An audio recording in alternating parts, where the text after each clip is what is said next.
Hello everyone, मैं हूं आपका दोस्त आरपी। फिर से आपका स्वागत करता हूं आपके अपने यूट्यूब चैनल पर। दोस्तों, बजाज फाइनेंस फिर से आज हम बात करेंगे। देखिए, अभी लगभग 1:30 बज रहा है और मार्केट अभी ओपन है फ्राइडे के सेशन में। एंड जो ट्विन्स है बजाज के, बजाज फाइनेंस बजाज फिनसर, लगातार गिरावट उसमें बनी है। हालांकि आज जो ओवरऑल ब्रॉडन मार्केट है तो सारे इंडाइसेस में भयंकर गिरावट हमें देखने को मिल रही है।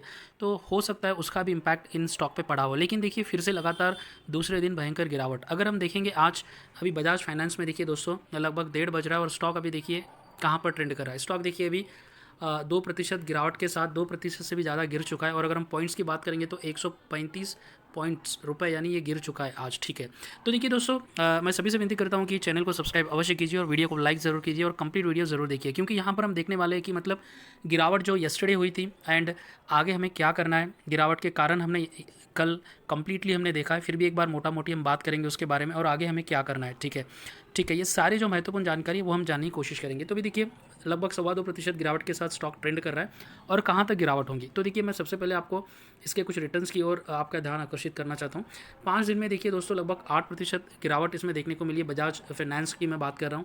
6 महीने की अगर हम रिटर्न की बात करेंगे दोस्तों, तो देखिए ना के बराबर रिटर्न है। और अगर मैं 1 साल की रिटर्न की बात करूंगा दोस्तों, तो देखिए 23% स्टॉक टूटा है, रिटर्न बनाकर नहीं दिया है। तो देखिए अभी स्टॉक ट्रेंड कर रहा है। जैसे कल बात हमने की थी कि इसमें इतनी बड़ी गिरावट क्यों हो रही है। हालांकि काफ़ी ऐसे स्टॉक है, जैसे रिलायंस, अगर इसके कंपेयर में हम बात करेंगे, एचडीएफसी बैंक है या फिर जो आईसीआईसीआई बैंक है। मैं इन स्टॉक का नाम इसलिए ले रहा हूँ बजाज फाइनेंस के सामने कि जो पावरफुल स्टॉक है दोस्तों, क्यों बजाज ट्विंस में ही मतलब इतनी गिरावट हो रही है वो हमें देखना है। अभी रिलायंस भी इतना ही पावरफुल है बट उसमें गिरावट उतनी नहीं है। बजाज में देखिए येस्टरडे जैसे एक बात उभर कर आई थी, उनका जो रिपोर्ट आई थी, फाइनेंशियल जो रिपोर्ट अपडेट्स आती है कंपनी की तरफ से, वहाँ पर जो एक्सपेक्टेड इनका रेवेन्यू या फिर आप कह सकते हैं मार्जिन, मोटा मोटी अगर सीधी बात में, तो जो एक्सपेक्ट किया जा रहा था वो नहीं आया है। उसके ऊपर से compare two year on year और क्वार्टर ऑन क्वार्टर में गिरावट हमें देखी गई है। Q3 के जो एक्सपेक्टेड अभी नतीजे आने वाले बजाज ट्विंस में, ठीक है, उसके वजह से पहला कारण वही था जिसके वजह से लगभग 5 से 6% तक स्टॉक टूटा था येस्टरडे बजाज फाइनेंस की मैं बात कर रहा हूँ, ट्विंस की। हालांकि बजाज फाइनेंस बजाज फिनसर एक कारण। दूसरा था जो महान हमारे ब्रोकर हाउसेस होते हैं या फिर जो रेटिंग एजेंसीज होती है, उनके द्वारा कुछ ऐसी रेटिंग दी गई थी जहाँ पर मार्केट को लग रहा था कि इसमें और ज़्यादा गिरावट हो सकती है। सेल रेटिंग दी गई थी जिसके कारण आज ये फिर से गिरावट कैरी कर रहा है। और तीसरा कारण था दोस्तों, जो हमारे एक टाइप के ट्रेडर होते हैं मार्केट में, जैसे एक इन्वेस्टर्स होते हैं या फिर जो एक मिड टर्म के इन्वेस्टर्स होते हैं, एक लॉन्ग टर्म होते हैं। एक ऐसे ट्रेडर होते हैं जो मतलब 1 घंटे, 1 दिन 2 दिन का मतलब इन्वेस्टमेंट या फिर ट्रेडिंग का गेम खेलकर 1-2% ऊपर नीचे अगर जाएंगे तो प्रॉफिट कमाकर मार्केट से निकल जाते हैं, जिसके चक्कर में काफ़ी कुछ रिटेलर भी फंस जाते हैं। तो जिसके कारण भी गिरावट हमें देखने को मिली है। तो भी देखिए दोस्तों, 3 हमने बातें जानी है जहाँ पर कहीं पर भी कंपनी पर फंडामेंटली दबाव नहीं है या फिर कहीं पर भी कंपनी फंडामेंटली कुछ लूपहोल्स हमें लग रहे हैं, कहीं पर भी नहीं है। एकदम बिजनेस इंटैक्ट है, कंपनी एकदम स्ट्रांग आगे बढ़ रही है, अच्छा खासा रेवेन्यू जनरेट कर रही है, प्रॉफिट कंपनी लगातार दे रही है अपने बिजनेस में। ठीक है, उसके बावजूद येस्टरडे जो बात हुई थी रेटिंग एजेंसी के द्वारा कि मतलब 6,000 तक ये जा सकता है। लेकिन अभी देखिए स्टॉक आपके सामने दोस्तों, 6,000 का जो इसका बेंचमार्क था, सपोर्ट बेंचमार्क, उसको तोड़कर ये 5,966 5,968 पे मतलब ये ट्रेंड कर रहा है। ठीक है, तो अभी देखिए कितनी और गिरावट हो सकती है। उसके लिए मैं आपको 5 साल का इसका चार्ट में ओपन करता हूँ। तो देखिए यहाँ पर अगर मैं सेलेक्ट करूँ, यहाँ पर लगभग देखिए दोस्तों, ये इसी वर्ष जून महीने में 2022 यानी पिछले वर्ष 2022 में जून में आप देखेंगे 5,200 के करीब करीब मतलब बजाज फाइनेंस टूटा था, वहाँ तक गिरा था। ठीक है, वहाँ से ये अभी तेज़ी से बढ़कर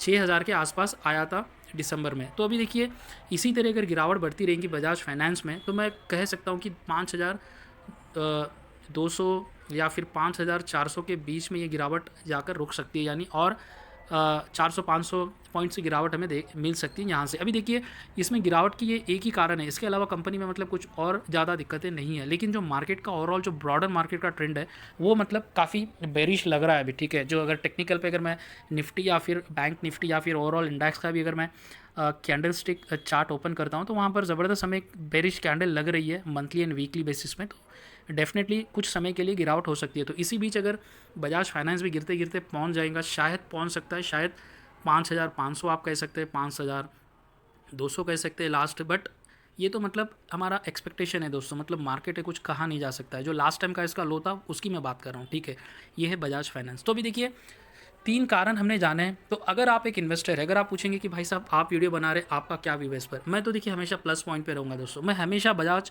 ट्विंस पे मैं कहूँगा कि मेरे पास अगर पैसे आएंगे तो मैं मंथली एसआईपी या फिर एट अ टाइम भी अगर इन्वेस्ट करना बनता है तो मैं बजाज ट्विंस को मतलब फर्स्ट प्रेफरेंस दूंगा अगर एनबीएफसी सेक्टर में मैं इन्वेस्ट करना चाहता हूँ, फाइनेंस में, नॉन बैंकिंग सेक्टर में। क्योंकि बादशाह चाहे कितना भी अगर तेज़ी से भागो, कितना भी अगर कभी भागते रहता है, कभी तक कभी मतलब उससे ठहरना होता है। और अभी देखिए लगातार कंपनी परफॉर्म कर रही है, लगातार रेवेन्यू बढ़ रही है, लगातार अपना जो लोन स्ट्रक्चर है वो मजबूत कर रही है। और तो और देखिए दोस्तों, इस क्वार्टर में इनको सबसे ज़्यादा कस्टमर बेस इन्हें मिला है। अगर मैं सही हूँ तो 3.1% का जो कस्टमर बेस इन्होंने नया एक्वायर किया है कंपेयर टू Q1 Q2। तो काफ़ी अच्छी कंपनी है, अच्छी तरीके से मैनेज करते हुए आगे बढ़ रही है। हालांकि इसी बीच अगर रेवेन्यू में या फिर हमें कुछ अगर हम कंपेयर करेंगे पिछले कुछ क्वार्टर का, तो ठीक है, कुछ कमी मिल सकती है। अभी ऐसा नहीं है कि आप हमेशा ही सेंचुरी बना रहे तो आप सेंचुरी बनाते रहिए भाई, कभी कभी हाफ सेंचुरी बनती है, कभी कभी 90s में आउट होते हैं क्रिकेटर्स, कभी कभी 40 होता है। तो अभी हर इसी उसी अंदाजे से अगर कंपनी हर बार अच्छा ही परफॉर्मेंस करे, ये तो मतलब सही नहीं है, कभी ना कभी मतलब गिरावट या फिर ठहराव होता है। ठीक है, ये जानकारी है। तो लॉन्ग टर्म के लिए दोस्तों नो डाउट अभी अपने काफ़ी लो पे आ गया है, तो यहाँ से और कुछ गिरावट हो सकती है क्योंकि ओवरऑल मार्केट का ट्रेंड नेगेटिव है।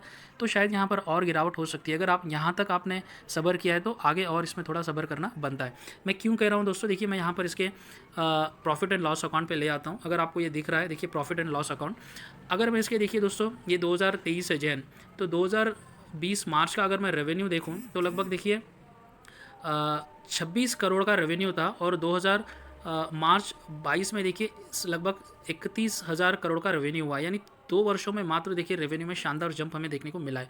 उसके अलावा अगर हम प्रॉफिट में देखेंगे तो देखिए प्रॉफिट में भी अगर मैं मार्च का देखूँ तो 5,264 करोड़ का प्रॉफिट हुआ था। और पिछले वर्ष की अगर हम बात करेंगे तो 7,000 करोड़ का प्रॉफिट हुआ है। ईपीएस में भी देखिए लगातार ईपीएस बढ़ रहा है। तो ये बातें मैं इसलिए बता रहा हूँ, कंपनी फंडामेंटली अच्छा रेवेन्यू जनरेट कर रही है, प्रॉफिट दे रही है, अर्निंग पर शेयर काफ़ी स्ट्रांग है, हिस्सेदारी share holding pattern DIIs FIS और ओनर के पास अच्छी खासी है दोस्तों। तो यहाँ से मतलब डर कर हमें अभी निकल जाने की कोई चेष्टा नहीं करनी चाहिए। इसके साथ देखिए अभी मार्केट के एक ऐसे एक्सपर्ट है बसिन जी, जो आप काफ़ी लोग जानते हैं, मैं भी जानता हूँ, और काफ़ी फेमस है या फिर काफ़ी समय से मार्केट में वे हैं और काफ़ी हम लोग उनसे सीख रहे हैं, स्टिल हम भी सीख रहे हैं। तो उनकी एक राय उभर कर आई है बजाज फाइनेंस पे, वो कह रहे हैं बाई। तो वो कह रहे हैं देखिए बाई प्राइस हो सकता है 6,119, जो अभी काफ़ी 6,000 से नीचे डाउन हो चुका है, खरीद सकते हैं। और टारगेट दे रहे हैं 6,500 रुपया, और इसका स्टॉप लॉस वो सजेस्ट कर रहे हैं 5,920 रुपया। तो देखिए ये तो उनकी राय है दोस्तों संजीव जी की, तो यहाँ पर आप एग्री कर सकते हैं या नहीं कर सकते। जस्ट मैं आपको गुड टू नो इन्फॉर्मेशन रखा हूँ कि मतलब ओवरऑल मार्केट में क्या चल रहा है। ठीक है, इसके अलावा देखिए कुछ ऐसे जानकार अभी यहाँ पर देखिए मैं आपको न्यूज़ बता देता हूँ क्या कर रहे हैं। यहाँ पर देखिए क्या न्यूज़ आ रही है 3 घंटे पहले की, Bajaj finance share holders get ready for significant pace of below average returns. तो यहाँ से ये बोल रहे हैं कि शायद रिटर्न्स में एवरेज रिटर्न्स हो सकते हैं, उतने बढ़िया रिटर्न्स बजाज नहीं दे सके। और यहाँ पर देखिए ये बोल रहे हैं कि Bajaj finance share extend losses as stock tanks below 6,000 mark. ये जो मार्क्स होते हैं दोस्तों किसी भी स्टॉक में, 6,000 हो या फिर जो भी स्टॉक अगर एक फिक्स्ड जैसे 3,000 हो, 1,000 हो, 2,000 हो, जो भी वहाँ से अगर नीचे खिसकता है तो सिग्निफिकेंट मतलब इम्पैक्ट होता है, वो प्रेशर बढ़ता है उस पर और नीचे जाने के लिए। तो काफ़ी कुछ यहाँ पर देखिए एक अपडेट ये है, Bajaj twins need to sustain this key levels to prevent extended sell off. तो 6,000 का ये मतलब प्रिवेंशन यहाँ तक लेवल था जिसे रोकना था, बट टूटा है। तो डेफिनेटली भी अब सेल ऑफ मतलब जहाँ पर भी ये बढ़ेगा सेल करने की और कोशिश आगे बढ़ेंगे। तो देखिए ये दोस्तों कुछ जानकारी थी जो मैं आपके सामने लाने की कोशिश कर रहा था, जहाँ पर बसिन जी की जानकारी भी मैंने इंक्लूड किया है। अब ये आप पर डिपेंड करता है कि एक आप लीडर के साथ चलना चाहते हैं। हालांकि यहाँ से कुछ गिरावट जैसे मैं भी कह रहा हूँ और न्यूज़ भी वही उभर कर आ रही है, हो सकती है, बट लॉन्ग टर्म के लिए यहाँ से रिस्क रिवॉर्ड अच्छा खासा बन सकता है। Long term in the sense 5 years 10 years. ठीक है, आशा करता हूँ ये जानकारी आपको पसंद आई है। चैनल को सब्सक्राइब अवश्य कीजिए और वीडियो को लाइक ज़रूर कीजिए। धन्यवाद दोस्तों।